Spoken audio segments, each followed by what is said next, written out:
Welcome back. इससे पहले video में हम लोग ने फॉर्म में सारे वैलिडेशंस ऐड कर दी और यूआई भी हम लोग ने मच बेटर कर दिया यूजिंग चक्रा यूआई, और वैलिडेशंस हम लोग ने रिएक्ट हुक फॉर्म यूज़ करके इम्प्लीमेंट कर दिया। ओके, पर यहाँ पर अभी एक प्रॉब्लम ये है कि आप देख सकते हैं कि ये टाइटल और डिस्क्रिप्शन जो है वो अभी यूज़ में नहीं आ रहा है किसी भी तरीके से, बिकॉज ये टाइटल और डिस्क्रिप्शन का जो भी स्टेट है वो अभी internally react hook form use कर रहा है। तो इन दोनों लाइन की अभी ज़रूरत नहीं है, मैं उसको रिमूव कर देता हूँ। Okay great. सो अभी यहाँ पर अभी सबमिट हो जाने के बाद आप यहाँ देख सकते हैं कि वो रिडायरेक्ट हो जाता है पोस्ट यूआरएल पे, जहाँ पर हम लोग को लिस्ट ऑफ पोस्ट बताना है। ठीक है, जैसे कि अगर आपको याद है app.js में हमने यहाँ पर अलग अलग राउट्स डाली थी, तो post/new से हम लोग पोस्ट एडिट कंपोनेंट रेंडर कर रहे थे, तो अभी वो रिडायरेक्ट हो जा रहा है इस पोस्ट राउट पे, जहाँ पर हम लोगों को लिस्ट ऑफ पोस्ट यहाँ पर दिखाने की। ओके, वो लिस्ट यहाँ पर दिखाने के लिए हम लोगों को बहुत इंपॉर्टेंट है कि हमें यूज़ इफेक्ट हुक के बारे में सीखें। तो इस वीडियो में हम लोग जो है पोस्ट लिस्ट को इम्प्लीमेंट करने के बजाय हम लोग पहले यूज़ इफेक्ट हुक के बारे में सीखेंगे, और उसके बाद में जानेंगे कैसे हम लोग पोस्ट लिस्ट इम्प्लीमेंट कर पाएंगे, बिकॉज वो फंक्शनलिटी इम्प्लीमेंट करने के लिए हम लोग को यूज़ इफेक्ट हुक जानना बेहद ज़रूरी है। ओके, app.js में /post में मुझे जाना है, तो यहाँ पर /post में चले जाता हूँ।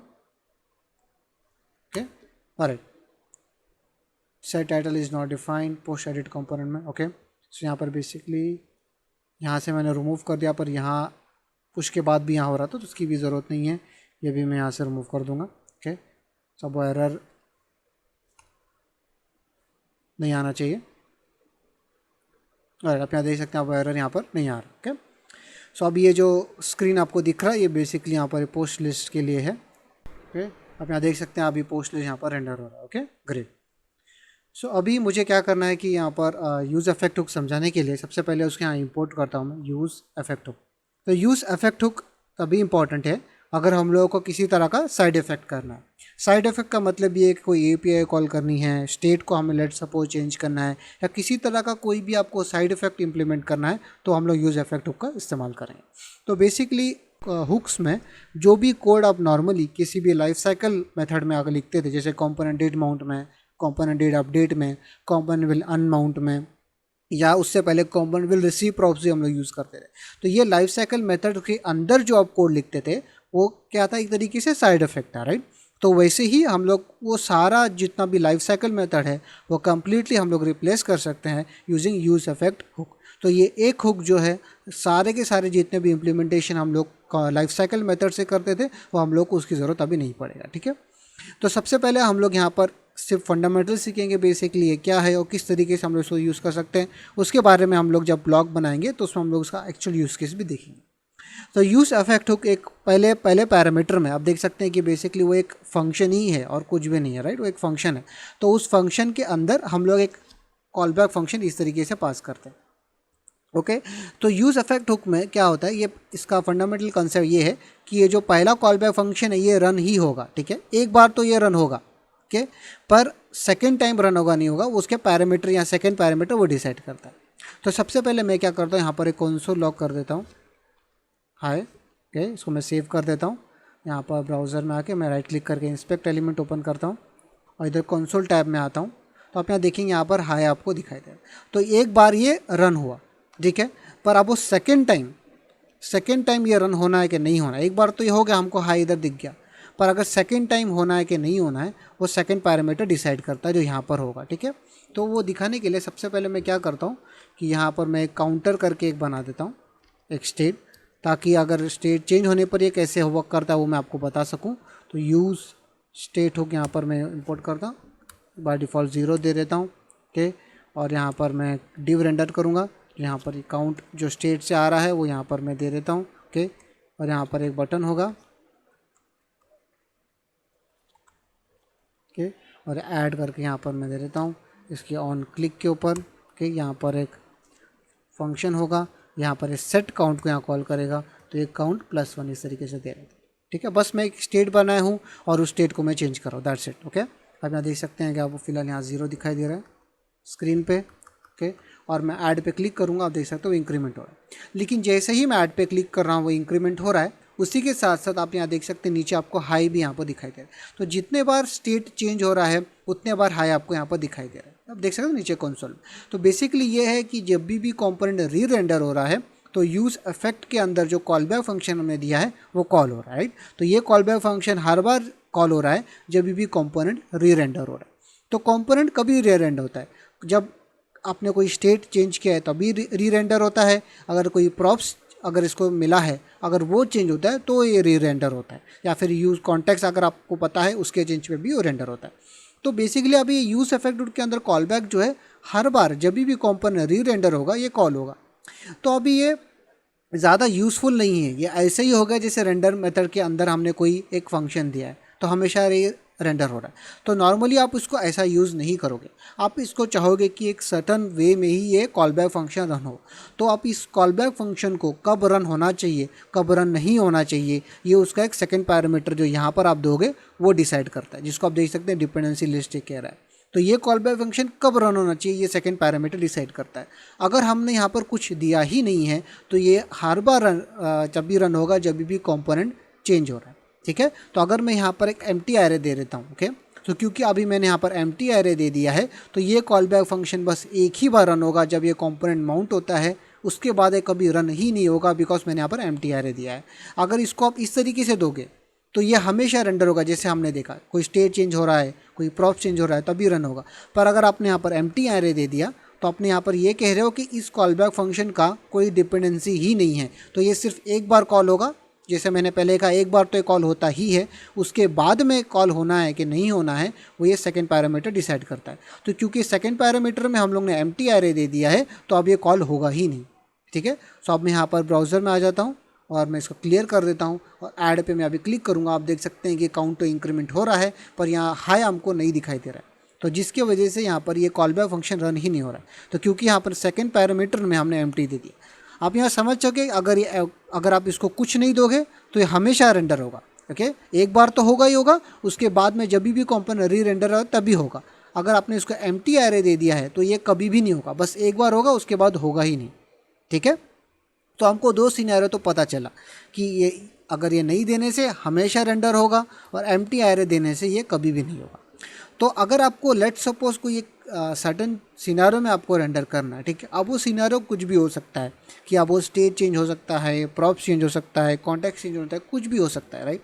तो अगर लेट सपोज मुझे क्या चाहिए कि ये कॉल बैक फंक्शन तभी रन हो जब ये काउंट चेंज हो, तो ये काउंट प्रॉपर्टी जो यहाँ मिल रहा है ये इस एरे में मैं पास कर देता हूँ। तो अभी क्या होगा कि मैं यहाँ पर ये कह रहा हूँ यूज़ इफेक्ट को कि ये कॉल बैक फंक्शन एक बार तो तुम रन कर दो, पर सेकेंड टाइम इस कॉल बैक फंक्शन को तभी ही रन करना तब ये काउंट चेंज हो रहा है। अगर ये काउंट नहीं चेंज हो रहा है तो ये call back function second time के बाद नहीं रेंडर होना चाहिए। तो मैं यहाँ पर इसको सेव करता हूँ और ब्राउज़र में आते हैं। आप यहाँ देख सकते हैं एक बार तो ये हो गया जैसे मैंने कहा। अब मैं यहाँ पर ऐड पे क्लिक करूँगा, आप देख सकते हैं जितने बार काउंट चेंज हो रहा है उतनी बार हाई आपको दिखाई दे रहा है। तो बेसिकली ये होगा कि ये इफेक्ट जो है तभी रन होगा तब ये काउंट यहाँ पर चेंज हो रहा है, ओके, वरना उसके बाद वो नहीं होगा। तो अब मैं क्या करता हूँ इसको डुप्लीकेट कर देता हूँ यहाँ पर, ऑलराइट, ताकि मैं एक और स्टेट यहाँ पर बना सकूँ। मैं इसको काउंट 1 दे देता हूँ, सेट काउंट 1 दे देता हूँ और इसको मैं 10 वैल्यू दे देता हूँ ताकि एटलीस्ट कुछ चेंजेस हो यहाँ पर। और मैं यहाँ पर इसको एक डिव में रैप करके इसको मैं डुप्लीकेट कर देता हूँ, ठीक है। और यहाँ पर काउंट 1 रेंडर करूँगा और यहाँ पर ये जो सेट है उसको काउंट 1 दे दूँगा और यहाँ पर 1। बेसिकली मैंने दो अलग अलग स्टेट बनाए, एक काउंट और काउंट 1, ठीक है, ताकि वो दोनों अलग अलग मेंटेन कर। अब मैं यहाँ पर आता हूँ ब्राउज़र में, ओके, और आप यहाँ देख सकते हैं कि दो स्टेट आपको दिख रहे हैं। यहाँ पर एस आ गया है, मैं इसको यहाँ से रिमूव कर देता हूँ, यहाँ से रिमूव कर देता हूँ, ओके। ऑलराइट, सो आप यहाँ देख सकते हैं कि दो अलग अलग काउंटर है, ओके। एक बार तो हाई आ गया, आप देख सकते हैं यहाँ पर दिखाई दे रहा है। अब मैं इसको क्लियर कर देता हूँ और अभी ये जो 10 है ना, सेकंड जो मैंने यहाँ पर स्टेट ऐड किया है, मैं उस पर क्लिक करता हूँ। आप यहाँ देख सकते हैं कि काउंटर इंक्रीमेंट तो हो रहा है पर आपको हाई यहाँ नहीं दिखाई दे। पर जैसे ही आप मैं इस पर क्लिक करूँगा आप देख सकते हैं हाई आपको दिखाई दे।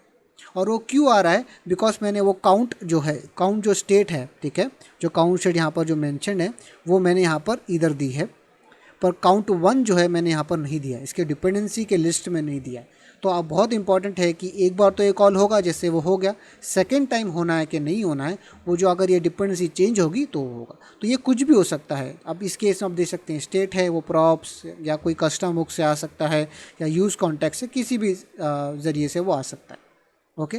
तो अगर मुझे लेट सपोज देखना है कि ये यूज़ इफेक्ट हुक मुझे कॉल करना है, जब ये काउंट 1 चेंज होता है उसके चेंज पे भी मुझे कॉल करना है, तो ये काउंट 1 में यहाँ पर दे दूंगा इस तरीके से। तो अभी इस कॉल बैक फंक्शन का 2 डिपेंडेंसी है, काउंट भी डिपेंडेंसी है और काउंट 1 भी डिपेंडेंसी है, ठीक है। तो अब ये दोनों के चेंज के ऊपर ये कॉल होगा, बिकॉज वो दोनों ही वैल्यू मैंने यहाँ पर दे दी है। अब मैं यहाँ पर आता हूँ और अब मैं इसको एक बार हाई आ गया, मैं क्लियर कर देता हूँ। अब मैं इसके चेंज पे भी वो कॉल हो रहा है, इसके चेंज पे भी वो कॉल हो रहा है, ठीक है। तो आपको यूज़ इफेक्ट हुक अब एक बेसिक तरीके से आप समझ गए होंगे कि ये यहाँ पर जो कॉल बैक फंक्शन होता है एक बार तो कॉल होता ही होता है, और उसके बाद में अगर आपको कॉल होना है कि नहीं होना है वो सेकंड पैरामीटर डिसाइड करता है। अगर आप ये कुछ भी नहीं दोगे तो वो हर बार कॉल होगा, जो नॉर्मली आप नहीं चाहते। आप नॉर्मली ऐसा कभी करोगे नहीं कि कंपोनेंट हर एक के चेंज के ऊपर आपको यूज़ इफेक्ट कॉल करना है, ये बहुत कम सिनेरियो होगा। पर अभी इस वक्त तो ऐसा है कि वो हमेशा कॉल होगा। अगर इसको आप एम्प्टी एरे दोगे तो ये सिर्फ एक ही बार होगा, सेकेंड टाइम होगा ही नहीं, बिकॉज आपने यहाँ पर एम्प्टी एरे दिया है। अगर आप कोई डिपेंडेंसी दे देते हो जैसे आपने यहाँ पर दिया है, तो अब ये कह रहे हो कि ये कॉल बैक फंक्शन तभी रन होना चाहिए अगर यहाँ पर जो ये पास जो हुआ है वो चेंज होता है, तो ठीक है। अब वो कुछ भी हो सकता है, चाहे वो प्रॉप्स रहे, चाहे वो स्टेट रहे, या वो कॉन्टेक्ट से आए, या कोई कस्टम बुक से वो वैल्यू आए, वो कुछ भी हो सकता है, ठीक है। तो वो आप यहाँ दे सकते हैं।